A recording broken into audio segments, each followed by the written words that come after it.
imagine a place between shadow and substance, a place where the world is just thin.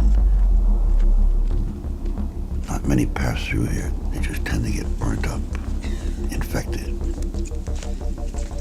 You see, knowledge is corrosive, like an acid. The mind can unwrap, so you're going to want to keep your wits about you. You got to show grit and patience. They say the secret of the finder. Sometimes that's true. You better hope that's true. Welcome to the world of extraordinary beliefs.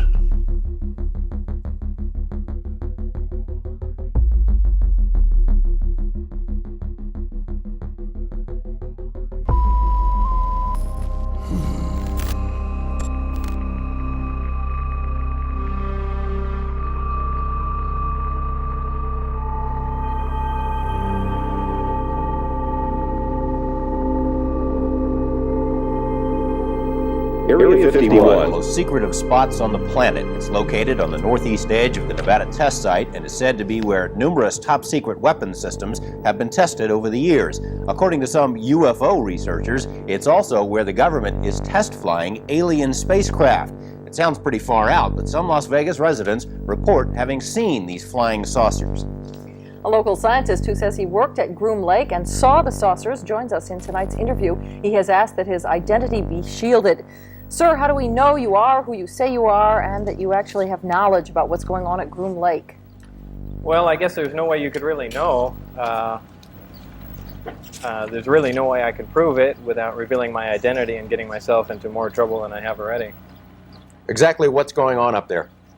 Well, there's several, actually 9 flying saucers, flying discs that are out there of extraterrestrial origin.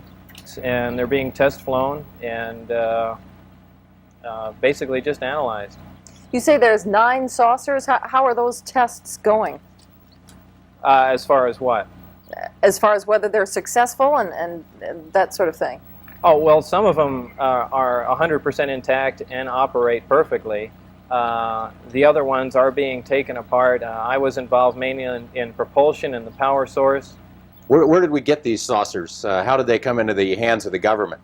I haven't the slightest idea, and you have to understand the information is very compartmentalized, and I was only allowed information that pertained particularly to what I was involved in. But I mean, couldn't our government have made them as opposed to getting them from some alien beings? Totally impossible. The propulsion system is a gravity propulsion system. The power source is an antimatter reactor. This technology does not exist at all. In fact, one of the reasons that I'm going forward with this information, it's not only a crime against the American people, it's a crime against the scientific community, which I've been part of for some time, or actively trying to duplicate these systems, yet they are in existence now and basically in the hands of the government. What would happen to you if the government learned that you were giving us this information? Anything could happen. I don't know. I haven't the slightest idea. Well, you said you referred to getting into trouble. Have you had some repercussions already?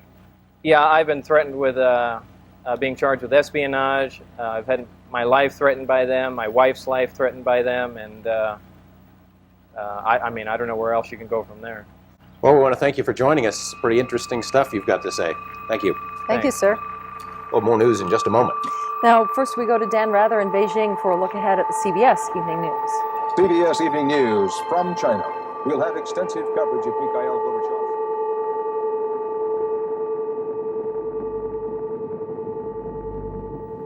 The live interview with the shadowy dentist drew international attention. Portions were broadcast by radio in 6 European countries and in a nationally televised TV special in Japan. Despite numerous inquiries and feelers, Dennis has remained anonymous until now. His real name is Robert Lazar. He says he was hired to work at an area called S4, which is a few miles south of Groom Lake. At S4, he says, are flying saucers, antimatter reactors, and other working examples of technology that is seemingly beyond human capabilities. Gordon Knapp, Eyewitness News 8.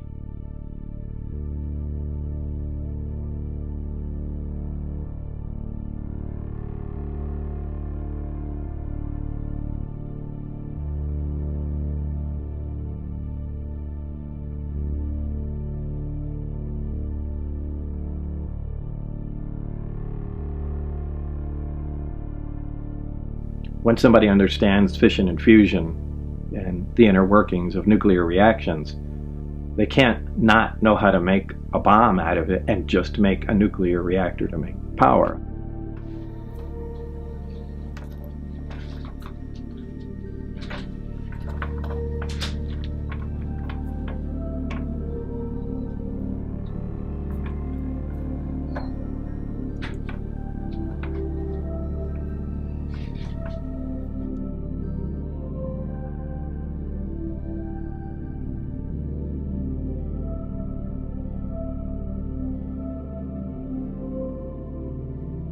It was like a Twilight Zone episode. It just kept getting stranger. The fact that it was happening at all was the weirdest part. Look, it's been 30 years, and all of a sudden you raised it to this level?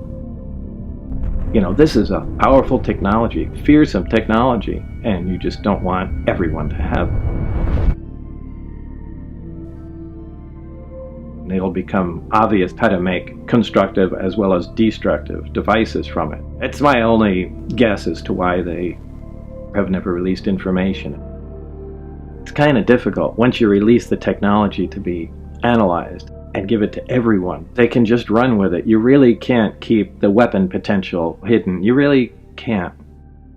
Look, with ET technology, you can literally rule the world. You're going to an investigative reporter at a news station and you are outing the most secret project ranked higher than the H-bomb, and you're essentially putting your face and voice on the news, although you did a shadow interview first. You put yourself out there. That's because you were scared. Yeah, there's no question. It's easy to joke about or laugh or remember just the good times now, almost 30 years later. But at the time, yeah, I was petrified. This was no joking around. I mean, it was hard to sleep. I had people wait up at night and you keep an eye out. It was crazy. It was crazy. It absolutely destroyed my life. I mean, I weighed like 119 pounds or something then. I was stressed out all the time. It's safe to say your employers were pissed as fuck. Obviously, they were pissed. What was the fear from at that time? I was really afraid of the people that worked at S4. I had no idea how far they would go. How angry they were with me was made really clear. So there were so many things that happened. I mean, people breaking into my house, searching my car even when I went to the gym to work out.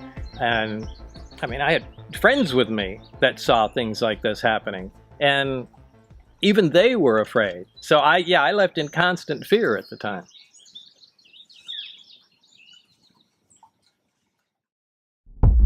This is the hard part of the story for people to understand. It's they don't really get a sense of what it was like because literally you had to be there for some of this. I lived through it. I know what it was like, what Bob was going through at that time. They were breaking into his house and playing mind games. You know, they'd leave the doors open, they'd leave the drawers open, nothing's taken. They'd write things on his blackboard or erase things, move things around. He goes to the gym with his buddy and he's kind of scared, so he's got an Uzi in his car. He comes out an hour later after working out, the doors to the car are open, the windows are down, the glove box is open, and the Uzi is laying there on the front seat. That wasn't a burglary, that was somebody messing with him. That stuff really happened. I can remember getting calls from Bob in the night, just that he had somebody in his house messing with him. I go over to see him to calm him down, and he's walking around with his Uzi peeking out the windows. Sounds paranoid, but as the old saying goes, just because you're paranoid doesn't mean somebody isn't after you. And in his case, they were messing with him. That was real. It's both frightening and infuriating. Do you feel that you have been utilized in this mechanism of information release? I think I'm doing something that somebody once done. I think I have been used in that regard. I think somebody, maybe not all of them, but some of them wanted this stuff out. They wanted to see how it would fly. I think that's why Bob Lazar was hired out there. I think on many levels, it does not make sense that they would put him in that job. But the fact is they did. He was out there and he was working on this stuff for a short period of time. I think they probably selected him because they knew he wouldn't keep his mouth shut. And that story would come out. And then I did my part of it in telling it to the world. I suspect that they figured I would quit. and that I would give up, that I wouldn't continue it for another 25 years and still be plugging away at it. But in the larger context, I think I was probably doing something that they wanted done. Let's get this story out there, see if people freak out, and then we can always pull it back. We can discredit the guy. I do think that there have been attempts to discredit me, that they've tried to make a run at me with false information. If Bob worked at Los Alamos in any kind of sensitive or classified position, then it becomes reasonable to say he could have worked out at S4. All the stuff about his educational credentials aside, if he was there, I don't really care whether he went to MIT or not. And I think we established beyond any question that he was there. I mean, I interviewed people that he worked with who said he was there. We had him in the phone book. We had him in the newspaper. I had confirmation from the company that recruited him, Kirkmeyer, that said that, yeah, we hired him, and they were going to give me the records, and then they said no. I know that the lab lied to me. I know that they thwarted my attempts to prove that he was there, but he was there. And one of the reasons I know he was there is because he took us in. We went there on a weekend. My photographer and I, Bryant Blackburn, flew to Los Alamos and went to the lab, and Bob took us in. It was like a rabbit in his burrow. I mean, he was taking us through buildings. Obviously, he knew his way around. We were there. He took us in. I guess, I guess there might be some other explanation for how he was able to have that access, but I'd like to know what it is. This is a reluctant UFO messiah. The only reason he came out to talk to us again is because I bugged him about it relentlessly. And he finally relented and came out. But he wasn't happy about it. Nothing good comes from the UFO field for him. It does nothing but cause him trouble. If he had to do it over again, I suspect he wouldn't do it because it changed his life. And there was a part of him that would really like to still be working on that stuff. I mean, it was really amazing technology. The most amazing technology he's ever seen. The descriptions of the golf ball experiment, where you throw a golf ball at this force field and it bounces off, or this demonstration where it freezes time. It freezes a flame. How the flame could still be burning without moving, without consuming this candle. How does that work? Even if he has been led down a path, and me along with him, that they have shown him glimpses of something for their own reasons. Run it up a flagpole, let's see how the public reacts, and then discredit him down the line. He acknowledges that's possible. And I've thought about it all the way along, that we're being played with. But the idea that Bob was a disinformation agent or part of a program to mislead the public is wrong. He's not. And I can say that after knowing the guy for a quarter of a century. The story he told then is the story he tells now. He didn't add to it. He's not making it more elaborate. He's not remembering new parts of it. It's the same story. It's consistent all the way through.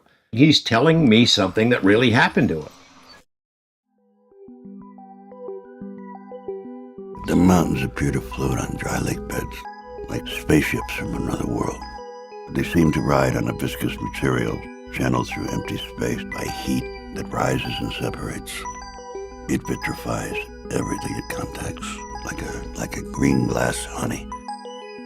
A goddamn psychedelic liquid drowning the emptiness with imagination.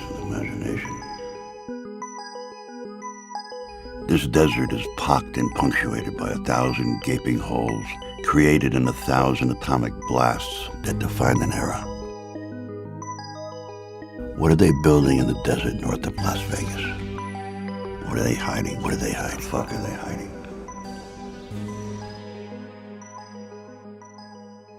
I knew the date of a specific test. We rented a car, took my wife, a few friends, and drove out to this place and turned the lights out and snuck into a little area, and we all watched it. What made you start showing your friends exactly where and when the test flights were going to be? Why did you do that? Start showing people the flying saucer. At that time, I was beginning to worry that I was going to suddenly disappear or something like that. So I finally broke down and told my close friends really what my job did entail, what I was doing. And I knew the test flight schedule. So I knew when to go out, what time to go out, and brought them there at that time and on schedule. The craft came up, did incredible maneuvers and flew around and then landed. So I wanted them to witness what I was, so there'd be something backing up what I was saying. And certainly witnessing the craft actually being tested was, What turned them on you, the people that you worked with at S4? What turned that administration of people against you? When did it become dangerous for you? Why did it become dangerous for you? I think that the start of it was the fact that they were monitoring my phone calls. And at the time, my wife was having an affair because she thought I was having an affair by disappearing at night going to this job. And they were monitoring that. Now, one of the requirements for clearance at this level is having a stable family life. You can't have some, tumultuous situation going on. So they want, just a happy, calm, normal person. I was beginning to move out of that category when they saw that this, affair was taking place. This is going to be a problem. So let's not have him come into work anymore until this resolves itself. And that's when I started bringing some friends out going, well, they're not asking me to come into work anymore, and they're not just going to let me go with all this knowledge that they gave me. So that's when I decided to show a close group of friends what was going on, just in case I did suddenly disappear or something like that. This is what I was doing. The easy way out is to say he's a liar, he's making it up. It's hard to go ahead and accept the possibility that he's telling the truth. But if I did not believe it, if I thought for a moment that he was lying about it, I'd be done with it. I wouldn't still be supporting it 30 years later. Your life has been under a microscope. Every word you've said for 30 years recorded has been under a microscope, and that's affected you. Yeah, of course it is. It affects anybody. How has it affected you? In the way I talk and how much I do. I'd rather not, in a public forum, I'd rather just not say anything. Why do you think people are so obsessed with every word that you say about your experiences, working They're at just S4? looking for a way to look for an inaccuracy and to be able to discount the whole thing. Oh, he said this one time and said it's slightly different this time. Obviously he's making it up. No, that's just the first word that entered my mind. I don't put that much thought into it when I'm saying it. Look, as much as a lot of people hate it, this stuff really happened. I mean, if it bothers you, that's too bad. I think that's just hard for people to accept. I mean, so... Yeah, it would be... Look, I fully understand. I would feel the same way. I'm not sure I would believe my story. Boy, there's not enough evidence, but I couldn't discount it either.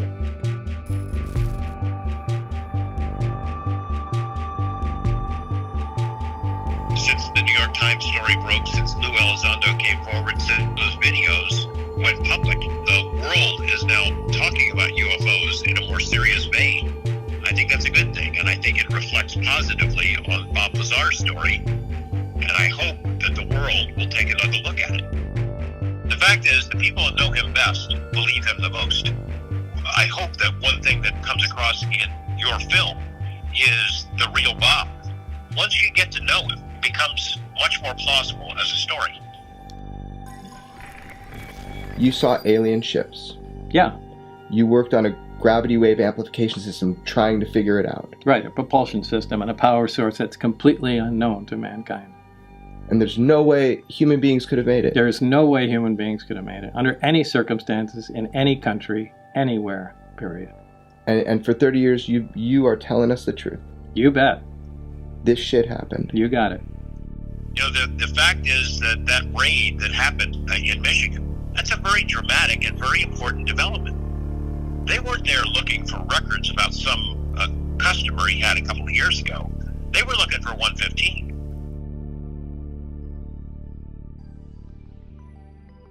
Reality simply isn't what it used to be. Things are not what they seem. Everything around us is a mental construct. We create our own reality. Breaking that down is hard to do. And once it's done, There ain't no coming back.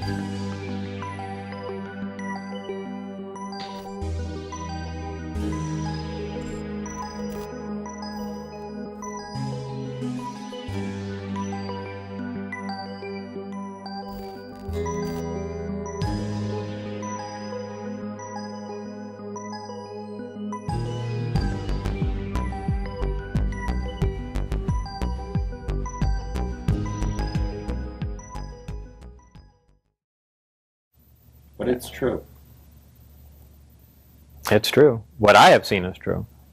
I don't know about the big story, where they came from, what they're like, but certainly these crafts came from another, not just another planet, another solar system entirely, extremely far away, and they're here.